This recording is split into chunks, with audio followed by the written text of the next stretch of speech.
Se Jesus voltasse hoje, você subiria?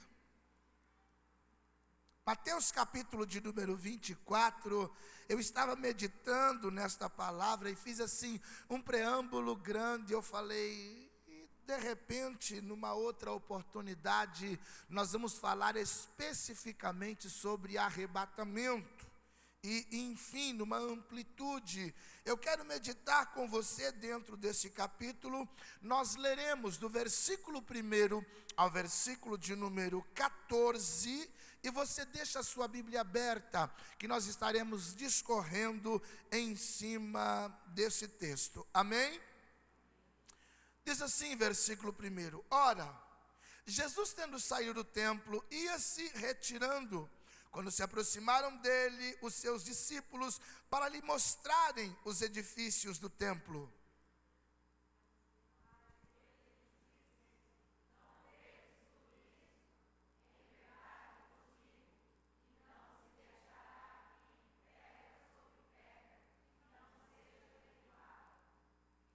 E estando eles sentados no Monte das Oliveiras, chegaram-se a ele os seus discípulos em particular, dizendo: Declara-nos, quando serão estas coisas? E que sinal haverá da tua vinda e do fim do mundo?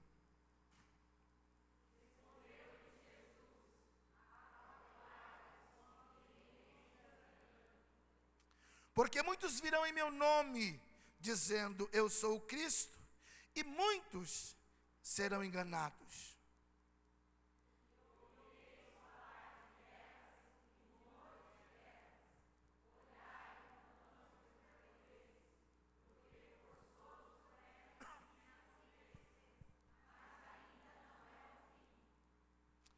Porquanto se levantará nação contra nação, e reino contra reino, e haverá fomes e terremotos em vários lugares.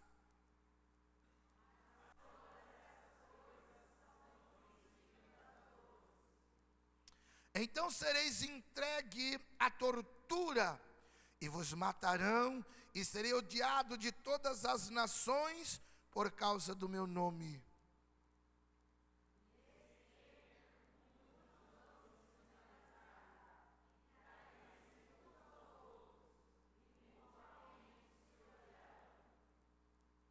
Igualmente hão de surgir muitos falsos profetas, e enganarão a muitos.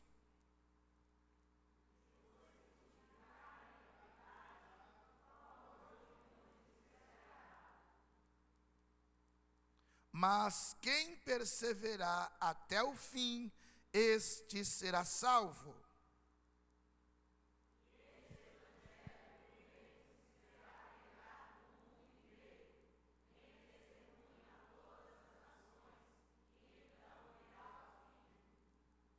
Amém.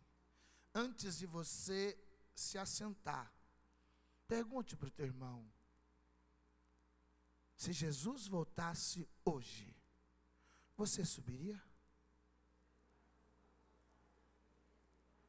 Podei vos assentar e permaneça na dispensação da graça.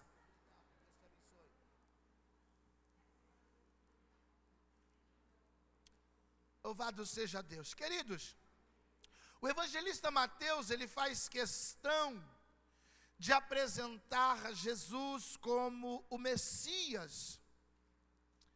E ele realmente traz esse perfil de uma forma, de uma amplitude grande. E ele não deixa de olhar para esse mundo, para este fundo escatológico. E por volta deste capítulo, onde iremos meditar nesta noite, nós vamos ver algumas coisas importantes que nós precisamos observar. Preste atenção, hoje nós vivemos um mundo em que tudo está acomodado. E eu vou dizer especificamente, a nação brasileira, o povo brasileiro é um povo acomodado. Amém, igreja? Nada acontece nesse país. Nós estamos exatamente num país onde a terra é fértil. Nós estamos num país onde a mão de obra é barata. Nós estamos em um país onde se produz tudo, e tudo de melhor. O melhor cereal, o melhor fruto, o melhor tudo. E muitas coisas nossas são exportadas. E quando falta no Brasil, precisa se comprar, precisa se importar com o preço lá de fora, uma coisa que é nossa. E quando Jesus exatamente começa a falar sobre a estrutura do templo, e neste capítulo ele responde 3 perguntas importantíssimas. Os discípulos perguntam assim, quando serão estas coisas? E que sinal haverá da sua vinda e do fim do mundo? É com base nestas perguntas que nós vamos estar exatamente compreendendo aquilo que Jesus quis dizer. Queridos, quando ele trata do templo, quando ele fala assim, versículo 2, e não ficará pedra sobre pedra, que não será derribada. Alguém olha e pergunta, quando aconteceu isso? No ano 70 depois de Cristo, quando o imperador Tito, imperador romano, ele assume o controle.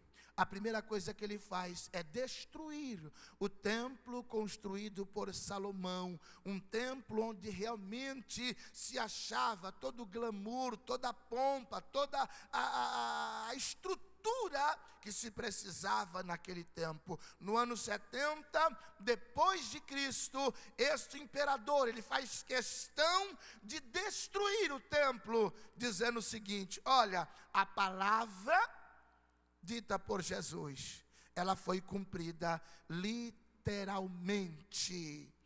Mas eu quero me ater exatamente nos sinais.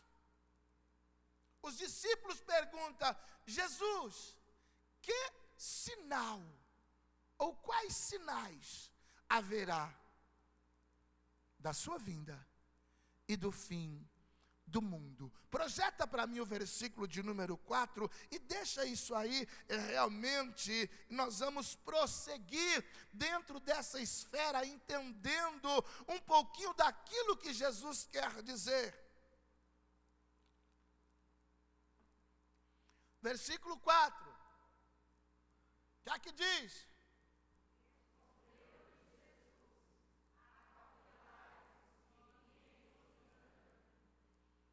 Quando eles perguntam assim, Jesus, qual é o sinal? A primeira coisa que Jesus faz é assim, Alain, não deixa ninguém te enganar. Fica atento, fica esperto. Vai acontecer muita coisa terrível, fica atento. Queridos, vamos ver exatamente o que é que ele fala sobre isso. Roda para mim o versículo 5. Primeira coisa que Jesus faz questão de dizer, preste atenção, lê para mim esse versículo.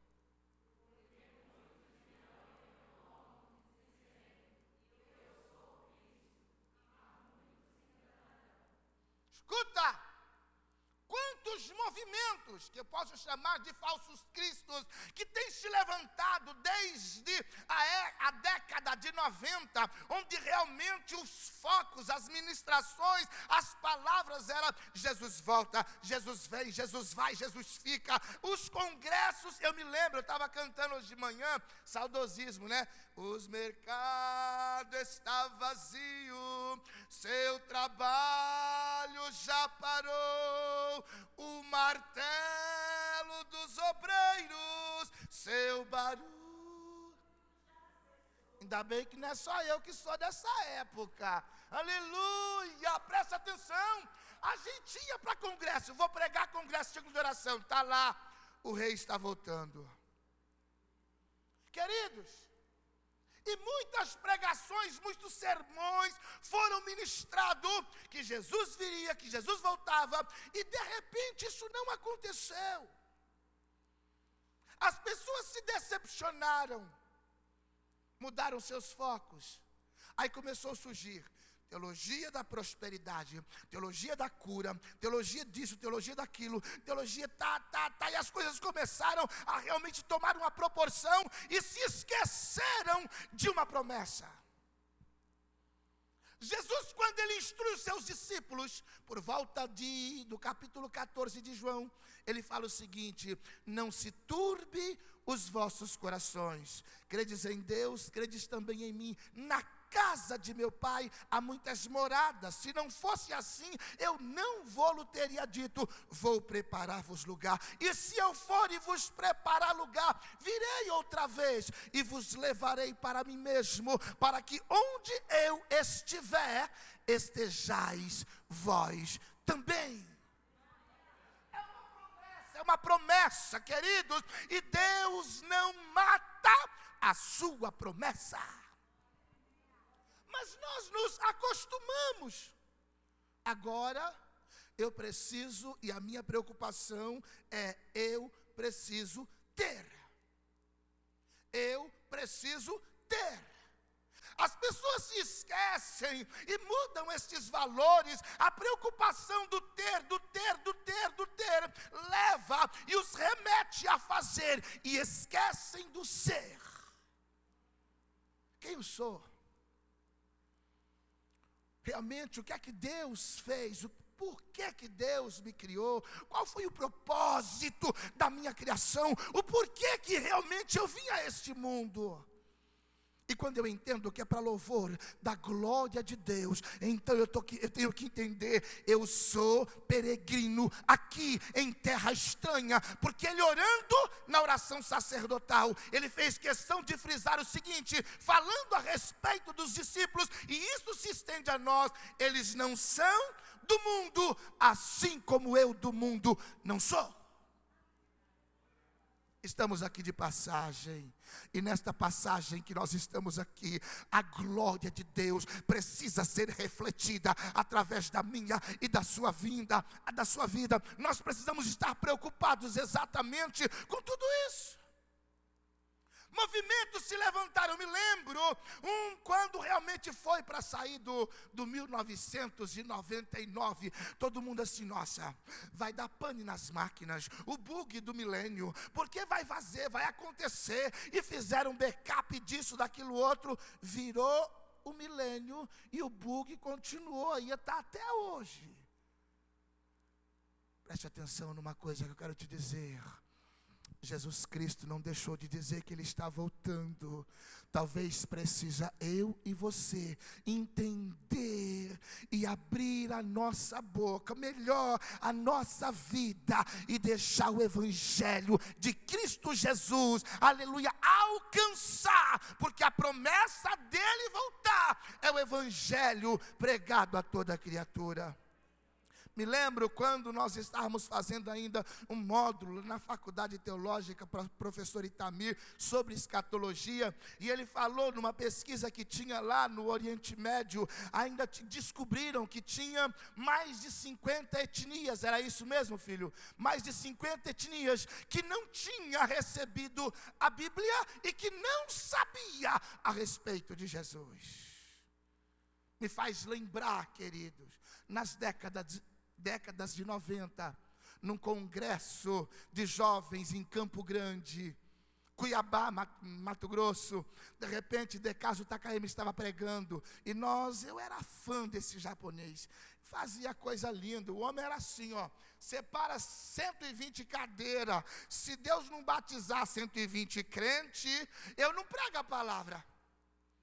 E ele falava assim, eu não vou orar por você não, o obreiro pega o microfone e confirma se é batismo. E de repente você ouvia aqueles mistérios gostosos que vinha do trono, e a gente era renovado com a presença de Deus.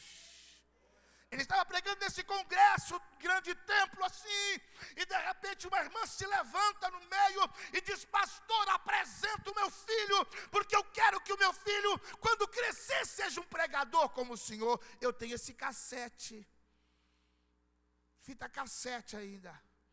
E ele era um japonês retado. Ele disse: irmã, depois eu faço isso. Não, o senhor não está entendendo. Apresenta o meu filho recém-nascido.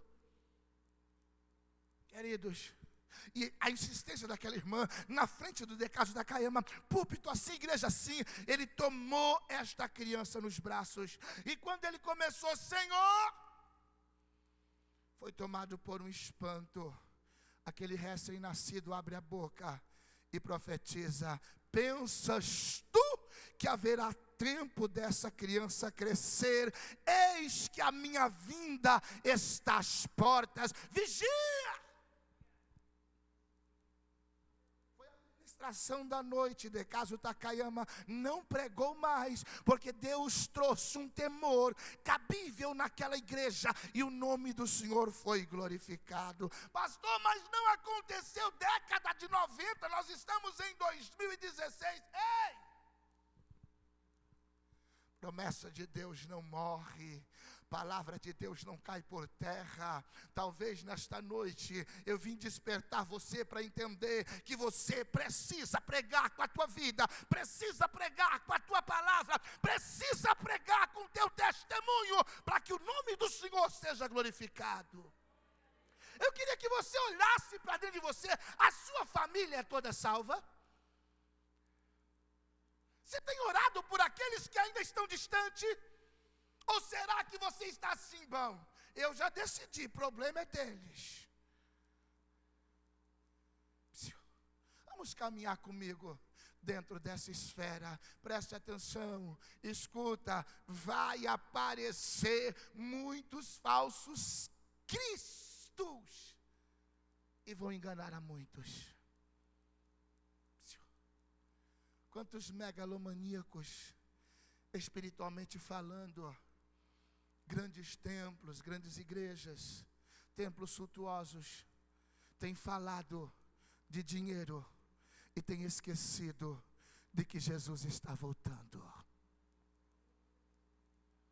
Quantos homens que hoje têm tornado suas casas um altar, dizendo ser eles mais santificados do que os outros.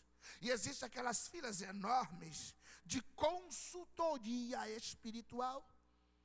Me lembro na época da Adonep, eu saía de casa 8 horas da noite e voltava 2 da manhã. 2 da manhã, na segunda-feira, aqui na Brulake. Eduardo lembra dessa época. Queridos, eram aquelas filas.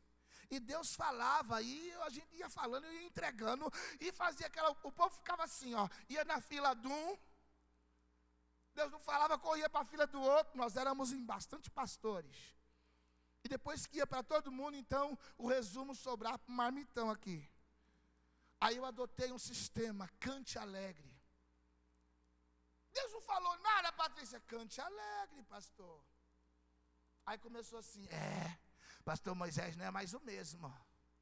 Antes Deus falava na boca dele, agora parece que engole fogo e as coisas não acontecem. Eu prefiro permitir com que a palavra de Deus dê um norte para a sua vida, porque a profecia, ela pode te dar um up no momento, mas jamais ela vai te sustentar. No entanto, a palavra do Senhor, ela permanece como bússola e te leva de onde você está para aquilo que Deus tem determinado para a sua vida. Não mudei, permaneço da mesma forma, e hoje com ênfase na palavra, porque é a palavra que te liberta. Estávamos conversando, eu e a irmã Rosa outro dia, e ela relatando exatamente algumas coisas, e eu falei para ela isso: irmã, ó, antes, e não é que Deus não dá, Deus dá. Deus dá. Imagina, pastor Moisés começar a falar assim: escuta, minha mãe, Deus manda dizer, Alain, Deus manda dizer, Roseli. Ixi, Jesus de glória. Amanhã no culto de segunda-feira vai estar assim, porque o povo busca ouvir aquilo que quer, mas Deus quer falar contigo aquilo que Ele determina para a sua vida. Jesus fez questão de dizer: acautelai-vos que ninguém vos engane. Não se deixa ser levado por falácias humanas, não se deixa ser levado por discursos persuasivos que não vão te dar resultado nenhum. Acredite na mensagem da cruz, que é loucura para o mundo, mas é transformação para a minha e para a tua vida, e vai nos conduzir aos céus. Jesus começou a falar: cuidado. Eu fico assim, eu fico preocupado quando exatamente existe, aqui nós tínhamos em Jundiaí, nós tínhamos assim, uns grupinhos, que oravam na casa, e Deus falava nas casas, meu filho, Deus falava nas casas, falava tanto, e eu só ficava sabendo que Deus falava nas casas, mãe Edna. Aí eu começava a questionar: Deus, eu conheço um Deus que fala no meio do povo, o Senhor não mudou. O que acontece? Estou em pecado, perdi a graça. E vinha um: nossa, fui na oração na casa da irmã fulana de tal, Deus falou. Aí para mim vinha assim: tem um pregador que quer pregar na Embaixadores, e eu não convido quem eu não conheço. E quando insiste muito, eu falo para o meu filho: fala com o pastor André, e falo para ele assim: eu não quero esse camarada aqui. Aí ele se vira para dizer não do jeito dele. Eu falo: você fala não, não deixa nem com bronca de mim, mas eu não quero aqui. E para mim chegavam essas coisas: eu preciso ir pregar na Embaixadores de Cristo, porque na época tinha uma cortinona bonita aqui, porque tem um demônio atrás da cortina. Aí, querido, aí queimou o capim do bucho. Eu soltei do púlpito, falei: o demônio desse indivíduo é tão sem vergonha quanto ele, porque fica escondido atrás da cortina. A Bíblia diz que ele anda ao derredor, procurando quem possa tragar. Ele não fica parado, não vai pregar aqui não, porque aqui prega quem tem temor a Deus, e quem tem compromisso com a palavra, e quem tem realmente o chamado de Deus. Cuidado para que ninguém te engane. Quando alguém chegar para você e falar assim: eu preciso fazer uma campanha na sua casa, você fala: por que você não fala com o meu pastor? Porque eu sou ovelha, eu tenho um pastor, e ele cuida da gente. Fala com ele, vai lá, liga para o meu pastor, se informe realmente. Se ele permitir você vem. Não se deixa ser enganado. Jesus Cristo falou: escuta, vai surgir falsos cristos. Não sei se vocês lembram quando estava o Henrique Cristo, Padre Quevedo e o Enxupiludo lá no Ratinho. Não sei se alguém assistiu esse dia. Eu dei risada. Eu não sou de assistir esse programa, mas eu dei risada. O Henrique Cristo falava assim, perguntava para ele assim: mas cadê o sinal do cravo? Desta vez eu não vim para ser pregado, eu vim para cumprir a vontade de papai. Aí o Padre Quevedo: charlatão! Aí o enxupiludo lá ficava. Eu falei: olha lá, olha as trevas se dissipando entre si. Ei, psiu, Deus não se engana e não se deixa escarnecer. Cuidado para que ninguém te engane. Mas vamos correr contra o tempo, porque esse relógio é meu amigo. Vamos lá, versículo 6, corre. Olha lá: ouvireis.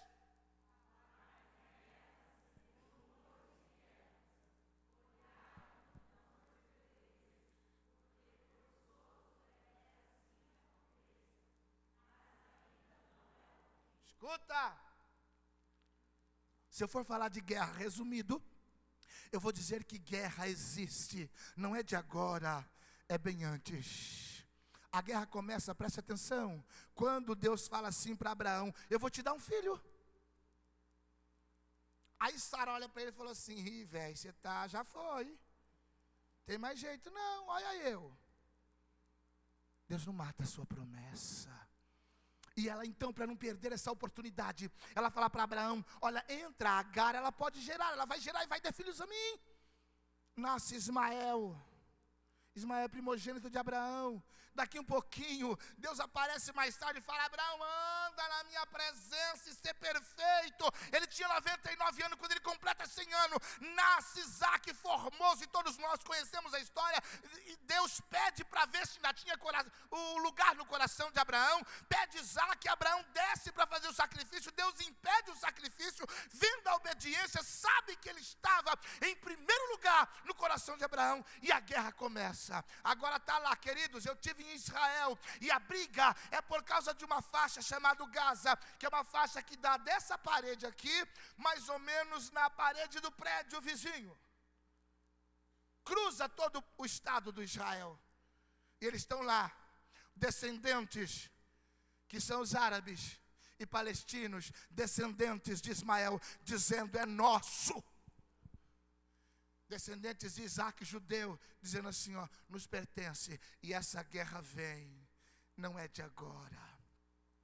Agora, a pior guerra que nós travamos é contra nós mesmos. É contra aquilo que Paulo fala no capítulo 7 de Romanos. Olha, o bem que eu quero fazer eu não faço, isso é guerra. Mas o mal que eu não quero, esse faço, está diante de mim. Esta é uma das maiores guerras. E eu quero te dizer, quando você olha para você e entende que você tem um autor e consumador da tua fé, esta guerra fica mais amena, porque você pode caminhar diante daquilo que ele dá como decreto para a tua vida. Você é vencedor, ele te escolheu para isso.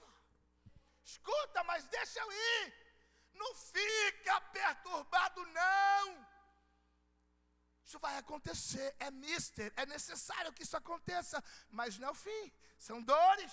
Vamos lá, nação contra nação, reino contra reino, fome, terra. Eu vou ficar aqui, fome. Deixa eu lembrar um caso. Há uns anos atrás, o nosso Nordeste enfrentou uma crise de fome. Quem se lembra disso? O Brasil se mobilizou. Toneladas de alimento foram levantadas. Quem recebeu a honra? Quem recebeu a honra? O tal do Padre Inciso. Ai, meu Padre Inciso mandou comida. Se Deus não tiver misericórdia de nós, nós seremos engolidos. Escuta, Nordeste estava passando uma seca. Deus falou: ah, é assim? Espera aí que eu vou confundir esse povo. Mandou água para o Nordeste, lugar que era seco, agora está sendo lugar de visita, lugar turista, lugar onde tem umas grutas fantásticas, mas estava seco. O que é isso? Deus não divide a sua glória com ninguém. Se Ele fez, querido, a honra é dele. Se Ele não fizer, Ele continua sendo Deus e Ele precisa ser honrado. Fomes. Não é só no Nordeste não, quantos morrem do nosso lado, e nós olhamos assim, fazemos assim, ó, o que eu posso fazer? Começa a trabalhar a partir de hoje, o seu pilar servir, comece a estender as tuas mãos e abençoar o desvalido que está ao seu redor. Deixa eu correr contra o tempo. Terremoto, bom, queridos, Brasil é um país tranquilo, né? E terremoto acontece por quê, pastor Moisés? Porque o incircunciso do homem vai lá mexer no petróleo. É coisa da terra. Vai lá, suga tudo. E quando suga, cria-se um vácuo. E as placas tectônicas, elas se movem. E quando se movem, o que acontece? A terra treme. Aí depois o homem fica assim: mas ó, escuta, queridos. Há um tempo atrás, houve um terremoto em 250 quilômetros da costa. O Edson, aqui de Cajamar, ele disse: o nosso prédio mexeu. São Paulo, na Paulista, alguns prédios mexeram. Alguns tiveram essa sensação ruim. 250 quilômetros da costa, terremoto acontecendo. O que é isso? Nós vamos ver mais adiante que a natureza está dizendo: Jesus Cristo está voltando. Escuta, preste atenção, em vários lugares, bota lá, vamos correndo, corre contra o tempo. Escuta, estas coisas é o quê? Não é o fim. Vai lá para o versículo de número 14. 14, eu quero 14. Ah não, melhor, amém aqui. então sereis entregue à tortura. Alguém aqui viu alguma execução no Brasil por amor ao Evangelho? Quantos irmãos nossos, neste exato momento, estão sendo executados por amor à palavra de Deus? É Bíblia? Matarão, sereis odiado de todas as nações por causa do meu nome. Ei, psiu. Jesus Cristo está dizendo assim, ó, você vai passar por tudo isso, mas lembre-se que existe uma casa preparada para você, e quando chegar o seu dia, você vai estar comigo. Vamos para o versículo 14, vamos lá, o que é que diz? O 14.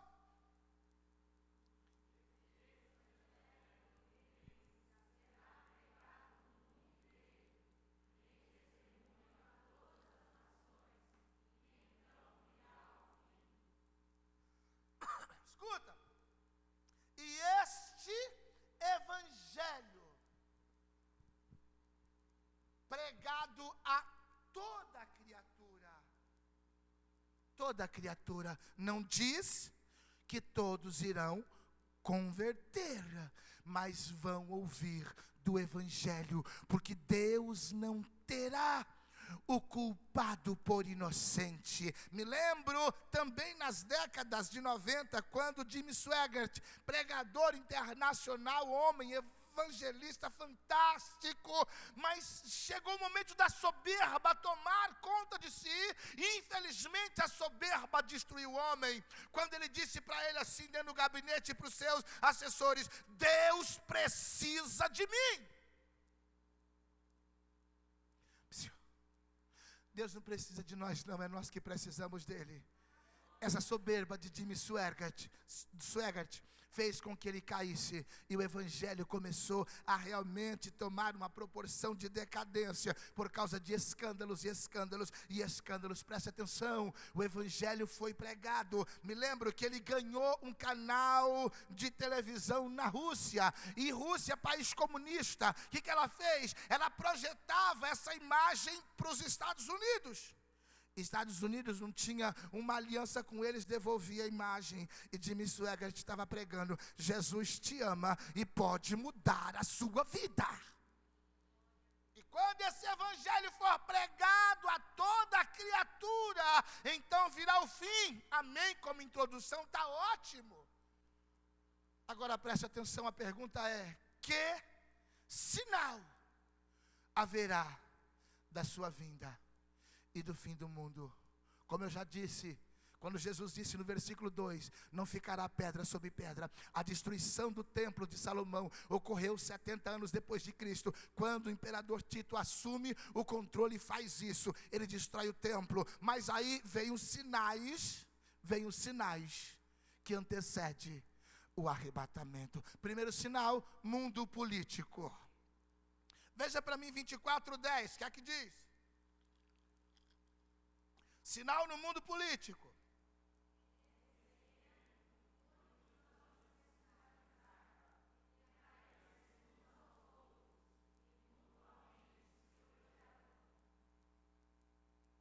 Que isso tem a ver com política? Nesse tempo, muitos escandalizarão. Queridos, preste atenção, é uma vergonha para o evangelho de Cristo Jesus, onde a gente vê homens que ocupam a tribuna de Deus, envolvido com escândalo de corrupção. Isso é motivo de escândalo, não é não, crente? Briga pelo poder, odiar-se-ão uns aos outros. Essa briga não é de agora, ela vem realmente dos nossos ancestrais. Presta atenção, quando dá-se a notícia, o anjo diz: na cidade de Davi nasceu hoje o Salvador, que é Cristo Senhor. Foi-se apregoado por todas as adjacências, nasceu o rei de Israel. Herodes na época era rei, e ele começou a ficar turbado, ele começou a preocupar. Escuta, quem que é esse tal de rei que nasce? E os magos, quando foram sair, ele disse: vão, e quando vocês voltarem, me diz onde é que está o menino, porque eu quero ir vê-lo. Herodes, a intenção dele era: eu vou matar esse opositor, esse tal de rei aqui sou eu. E quando os magos, orientado pelo anjo, voltou para o outro caminho, ele não pôde alcançar o seu objetivo. Ele baixa um decreto de 2 anos para baixo, mata toda a criança. Aí nós lemos o lamento de Raquel. Raquel chorando sem querer ser consolada por perder os teus filhos por um decreto de um rei que realmente temia perder o seu trono. Escuta aqui, crente, não é diferente dos dias atuais. Hoje, quando alguém perde o poder, a primeira coisa que ele faz é realmente se vingar daquele que o tirou o poder. Ei, deixa eu te dizer, mas isso não é de agora, isso vem de antes. Quando um rei ele era colocado em uma nação para reinar, a primeira coisa que ele fazia era procurar os ancestrais do rei que o antecedeu. E se tivesse alguém nas adjacências, o que ele fazia? Mandava matar. O oposto de Davi quando assume o reinado. E ele fala assim: existe alguém que pertenceu à família do meu amigo, para que eu possa ajudar.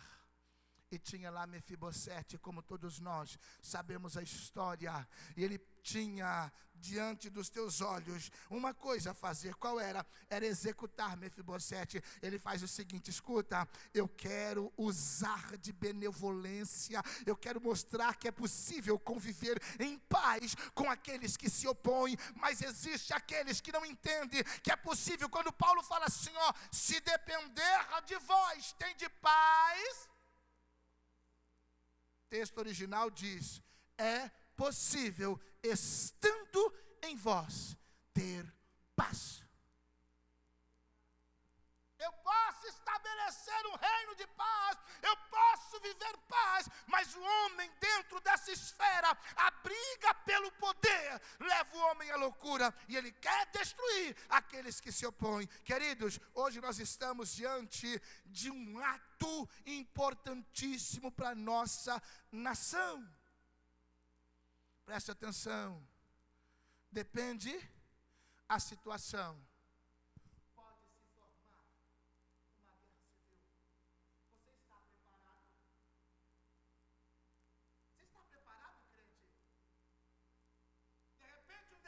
Seja baixado, a partir de hoje as igrejas não vai mais poder congregar, não vai poder, porque isso é ameaça para o governo, isso é ameaça para aqueles que estão no poder, não se pode congregar. Você está realmente preparado para isso? Alguns vão gostar. Aí é bom mesmo, que agora você viu o Senhor em casa. Mas para aqueles que tem comunhão com todos, vai sentir falta. Deixa eu te dizer, queridos, a briga pelo poder está realmente de uma forma descontrolada. E a Bíblia fala: escandalizar Sião, trair Sião uns aos outros, e mutuamente se odiarão. O ódio é realmente o fator principal de grandes sequelas físicas, porque ele começa nas emoções e ele destrói o físico, porque ele acarreta consigo sintomas patológicos e muitos levam a óbito. E aí, crente, você está preparado para Jesus voltar hoje? Você pode dizer Maranata, ou você está assim, ó: eu não preguei para o meu tio, para minha tia, para o meu irmão, para o meu parente, eu ainda não falei de Jesus, eu sou o famoso agente 007. Eu quero te convidar nesta noite: saia do seu comodismo e comece a pregar o evangelho, mas pregue com a sua vida, não use palavra, deixa a tua vida falar, porque quando este evangelho for pregado a toda criatura, então virá o fim. Primeiro sinal que antecede a vinda de Jesus: mundo político, mundo científico. Lê para mim, Projeta para mim, Daniel capítulo 12, versículo 4. Daniel 12, 4. Quer que diz juntos?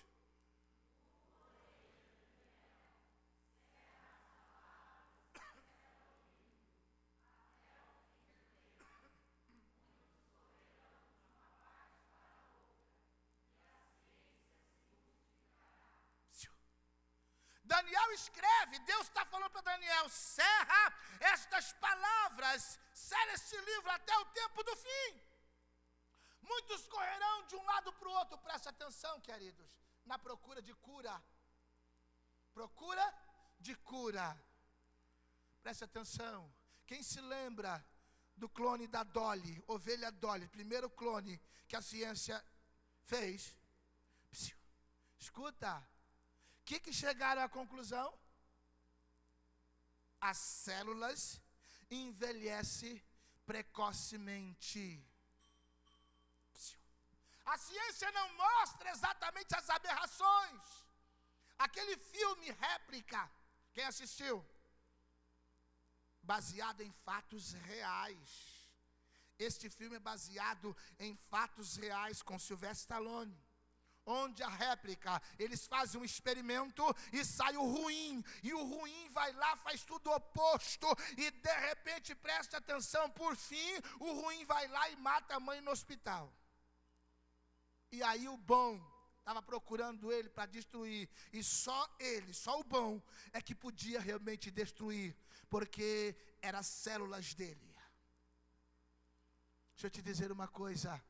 Preste atenção, ciência aumentando. Eu me lembro na época, quando criança, e quando se morria de câncer, ficava aquele defunto feio. Não se tinha essa tanatoplaxia que se tem hoje, que é realmente um tratamento no corpo do morto para deixar o morto mais assim, aparência boa, não tinha isso. Primeira coisa que fazia era amarrar um panão branco, aquele laço aqui em cima, aquela coisa feia, e deixava lá, colar, puxava os olhos para baixo. Não era o tratamento que se tem hoje. E minha mãe dizia assim: filho, nós não vamos lá não, ou melhor, vocês não vão porque morreu de doença ruim. Doença ruim era o câncer. Deixa eu acompanhar essa trajetória com rapidez. Escuta, câncer matou durante décadas. De repente, escuta aqui, a medicina, Cuba desenvolveu realmente uma vacina que combate o câncer, não mata mais. Tuberculose matou durante décadas. Cuba desenvolveu uma vacina, pestes, aos sinais que antecedem, pestes em todos os lugares. Tuberculose não mata mais. Escuta, AIDS na década de 80, 90, Gazusa morreu de AIDS e outros famosos, AIDS matava. Hoje tem coquetel que combate a AIDS. Ebola, quem se lembra do Ebola? Ebola, uma diarreia instantânea na África, que em fração de 24 horas, automaticamente morria. Cuba desenvolve um coquetel, Ebola não matou mais. Eles estão tentando parecer com Deus. Aí Deus faz assim, ó: você quer competir, ciência? Cata um mosquitinho chamado Aedes aegypti e fala: vai lá e mata. E agora ele falou assim: eu não vou ficar sozinho não. Trouxe o tal do chikungunya e o zika. Você dá risada, está matando. Deixa eu te dizer uma coisa, que você pode realmente não estar sabendo e se assusta. Isso é um vírus desenvolvido em laboratório. Sabe o que é isso, crente? Não seja ignorante não. Controle de natalidade. Aí a criança, você toma vacina, grávida a mulher, a criança deu problema. Agora está lá com hidrocefalia. O que tem a ver o chikungunya, o zika vírus e a dengue com hidrocefalia? Se Deus é o dono da vida, e quando Ele te dá algo, Ele te dá perfeito. O homem tem tentado controlar, a ciência tem realmente avançado, mas Deus está no controle. E Ele diz, ainda antes que houvesse dia, eu sou, e ninguém aqui pode fazer escapar das minhas mãos. Quando eu quero operar, ninguém pode impedir. Escuta, mundo científico realmente crescendo, mas não para por aí. Vamos lá, olha só, dentro dessa ciência aumentando, tudo é uma briga, porque a ciência aumenta, Deus manda uma praga, a ciência aumenta, Deus manda outra praga, e as coisas estão indo. Deus está dizendo, eu governo. Pregue a palavra, crente. Pregue a palavra. Use o tempo que você tem a favor da palavra. Escuta, primeiro, mundo político. Homem brigando pelo poder. Segundo, mundo científico. A ciência aumentando e Deus mostrando que Ele é Senhor, Ele é soberano. Terceiro, mundo natural. Mundo natural, vamos lá, Lucas, capítulo de número 21. Versículo 11 apenas. Depois você lê até o 25. Mas Lucas 21, 11. O que é que diz?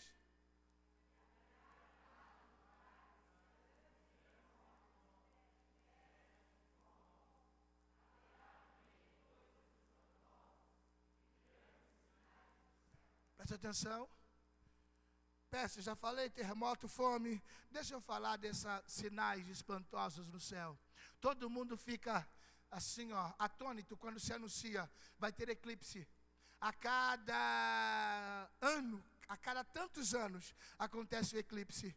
E as pessoas ficam lá para ver exatamente quando o sol entra na frente da lua, a sombra do sol entra e tira o brilho da lua. Isso não é de agora, isso aconteceu em protesto, quando Jesus Cristo rendeu o seu Espírito a Deus. Isso aconteceu, a Bíblia diz que o sol se escondeu, a lua não brilhou, a natureza gemeu e protestou, mataram o Filho de Deus. Quando acontece alguma coisa, vai passar lá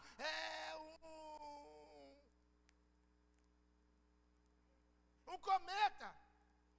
O que é isso? Sinais espantosos. O pessoal compra lunetas absurdas para ver o tal do cometa que passa e não acontece nada. Escuta aqui, crente. Ei, sinais espantosos nos céus e na terra. Quem se lembra da tsunami? Uma onda com mais de 14, 15 metros de altura, que fez uma avalanche no país. Quem se lembra disso? Quem se lembra? Quem se lembra dos furacões, dos tufões que passam aí, ventos de mais de 180 quilômetros por hora, levantando tudo, levando tudo. A natureza está dizendo, Jesus Cristo está voltando.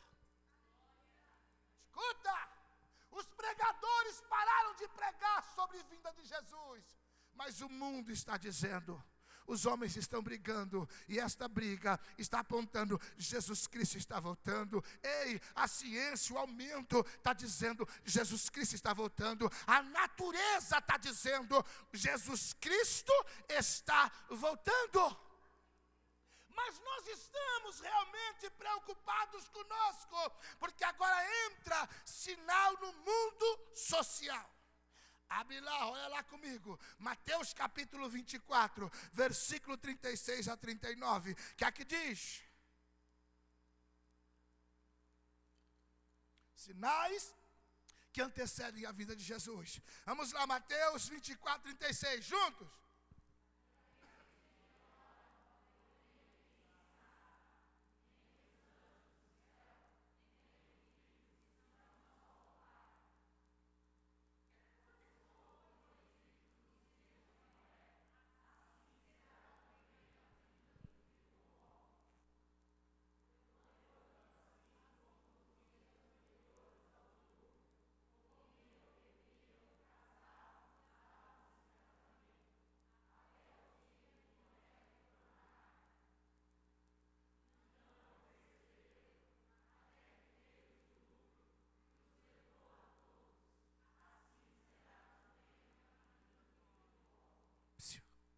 Ei, 120 anos Noé pregando e dizendo assim, ó, Deus vai destruir o mundo com água.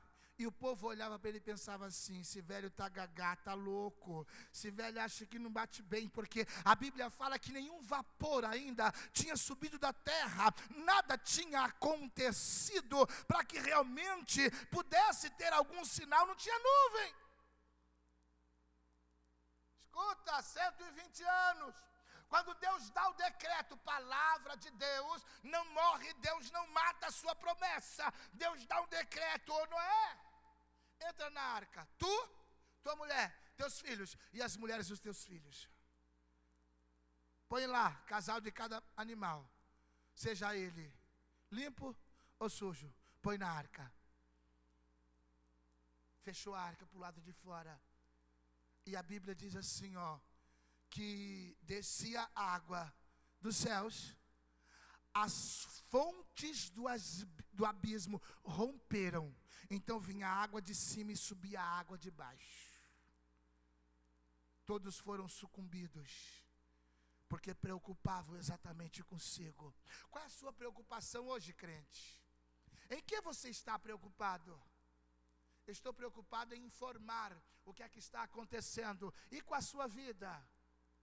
O que você está preocupado com a sua vida? O que você está preocupado exatamente? Se Jesus voltar hoje, você tem consciência de que você vai encontrar com Ele? Ou você vai ficar na leva daqueles que isso aí os crentes pregaram, foi a vinda de Jesus, porque o mundo não está preparado para isso, o mundo não está preparado, não está esperando, porque Jesus Cristo agora, desta feita, Ele vem sobre nuvens, Ele não põe os seus pés aqui no chão, Ele vem sobre nuvens, e aqueles que estão com os ouvidos afinados, vão ouvir o seguinte: vinde, benditos de meu Pai, possuí por herança o reino que vos está preparado antes da fundação do mundo.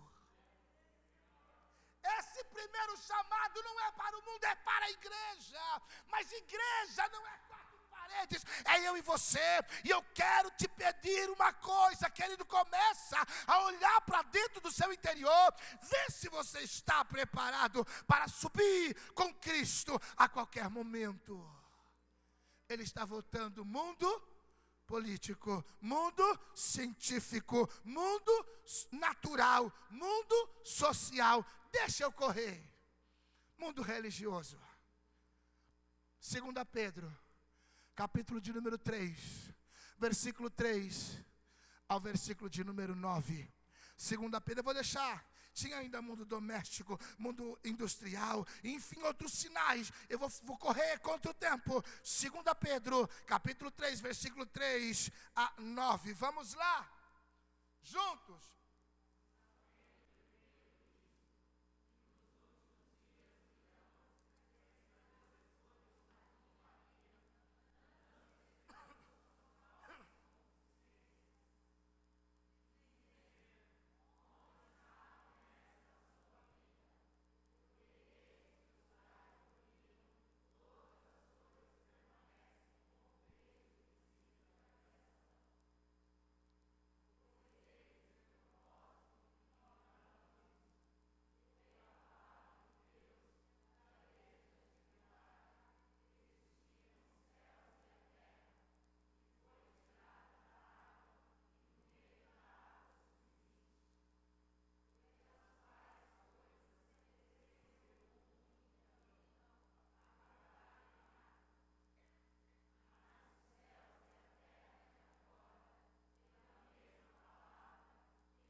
Escuta, crente, uma coisa. Estão perguntando assim, ó, onde está a promessa que a gente ouve falar que Jesus vem desde os nossos ancestrais? É por isso que o povo está acomodado, é por isso que não se fala mais, o sermão de santidade não gera lucro, então não se pregam mais. O sermão de justiça, de justificação, não traz lucro, então não se prega mais. O sermão onde realmente a cruz é o tema central, não se prega, porque não tem lucro. O sermão que se prega hoje é um sermão de benefício próprio. Ei, a promessa de Deus está de pé. Talvez Ele está dando uma oportunidade para mim e para você chegarmos realmente à estatura de varão perfeito, para que nós possamos desfrutar, não da justiça que está por vir, mas da bênção de Deus preparada para realmente aqueles que temem, aqueles que o buscam, aqueles que fazem a sua vontade. Ei, psiu, o Senhor não retarda a sua promessa, mas Ele é longânimo para com todos, não querendo que nenhum se perca, ainda que alguns falam assim, ó, não tem jeito, não adianta, olha, eu acho que isso é assim, é assado. Ei, conceito humano não se sobrepõe diante daquilo que Deus tem como decreto. Talvez Deus está te dando uma oportunidade para você realmente olhar para dentro de você e possa dizer, eu preciso ser melhor. Ei, deixa eu te dizer uma coisa, eu vou te dar uma notícia não boa. 50% da igreja não está preparada para ir para os céus. A minha pergunta é, em qual percentual está ingerida, engedrada, enraizada a sua vida? Em qual percentual está realmente parado, abalizada a sua vida? 50% da igreja não está preparada. Você sabia disso, Alan? Escuta! Se você virar capítulo 25 de Mateus, diz assim, ó, 10 damas de um cortejo nupcial. Todas elas tinham as mesmas vestimentas. Estereótipo não é sinal de salvação. Todas elas tinham lâmpadas nas mãos. Fazer alguma coisa não é sinônimo de salvação. Capítulo 25, versículo de número 5 diz assim, tardando o esposo, tosquenejaram e todas adormeceram. Versículo 6, mas à meia-noite ouviu-se um clamor, aí vem o esposo, sai-lhe ao encontro. Escuta! E quando se levantaram para sair, tinha lá duas classes de gente. Primeira classe era a classe dos prudentes. O prudente nunca age precipitado, ele pensa para agir. O prudente nunca, jamais toma partido, ele fica neutro e ele age com sabedoria. O prudente não é influenciado por conselhos, ele tem opinião própria e no momento certo ele se manifesta. O prudente não se deixa ser levado, ele realmente conduz. Diferente do louco. O louco, ele movimenta, ele faz, ele é o aqui e o agora, ele age precipitado, ele toma decisões sem pensar, ele fala o que não precisa, ele realmente mobiliza ao seu bel prazer, porque ele tem medo de perder. Mas à meia-noite ouviu-se um clamor, aí vem o esposo, sai-lhe ao encontro. O que aconteceu? As loucas agora falam assim, ei, dá-nos um pouquinho do seu azeite, porque as nossas lâmpadas se apagam. O prudente nunca fica de forma alguma sem reserva. Ele tem. Sinto graça de Deus aqui. O prudente nunca é pego de surpresa.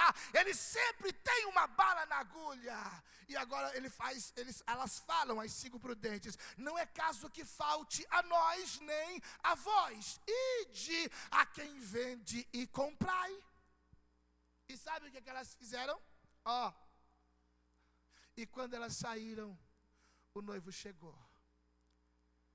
Entrou para as bodas. Fechou a porta. Elas chegam mais tarde, desesperada. Agora já tem azeite na lâmpada. Escuta, Senhor, abra-nos a porta. Elas ouvem: eu não os conheço.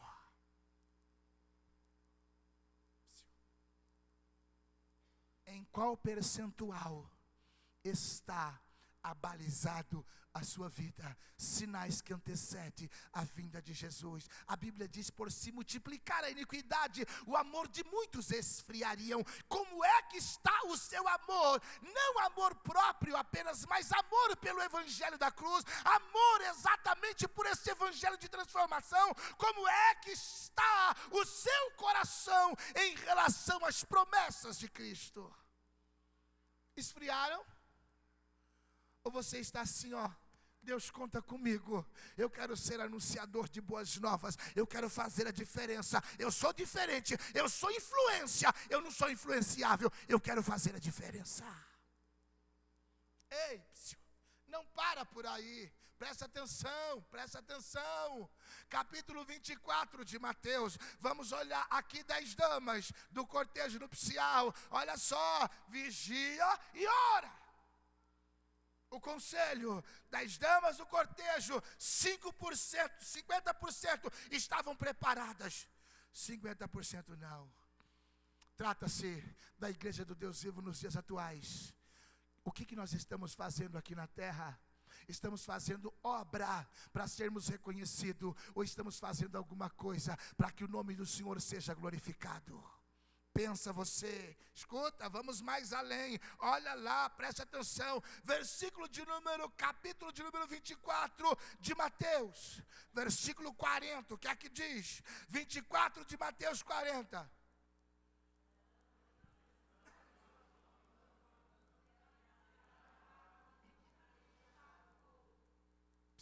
Deixa eu trazer isso na esfera, campo, para nós entendermos.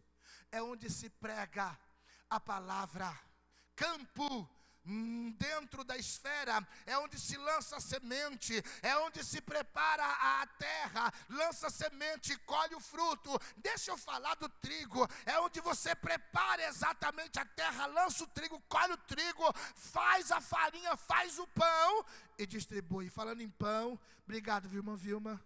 Valcir, que pão delicioso. Minha mulher perguntou assim: de onde é que vem esse pão? Eu falei: lá da casa da Vilma e do Valcir. Benção de Deus. Quase deu briga, viu? Lembra-te de mim quando entrares na sua cozinha. Deus te abençoe. Aleluia, presta atenção. Campo é onde se prega a palavra. Ei, crente, deixa eu chamar a atenção para nós. Estamos pregando para quê? Para sermos reconhecidos? Para disputarmos conhecimento? Estamos pregando para quê? Para mostrar que nós sabemos? Estamos pregando para quê? Para mostrar o nosso entendimento? Ou estamos pregando para que Jesus seja glorificado? Se o seu sermão está atraindo você, está te colocando no pódio, o meu conselho nesta noite: desça aos pés da cruz, para que Cristo apareça na sua vida, e no dia do juízo, você seja achado digno de estar com Ele. Está pregando para quê, crente? Para que é que nós estamos pregando? Eu sinto graça de Deus aqui. Aleluia, presta atenção. Estarão 2 no campo, será levado um e deixado o outro. em qual percentual você está. Eu te aconselho a fazer uma retrospectiva. O que é que eu fiz até hoje? Visou o que em mim? Visou eu ser o centro das atenções? Visou eu ser exatamente aquilo que eu sempre sonhei? Ou visou eu apresentar o Cristo, agora não mais crucificado, mas ressurreto, à destra de Deus, que é o meu intercessor por excelência e que é aquele que me deixa de pé? Escuta, vamos lá, mais um versículo, roda lá, 41.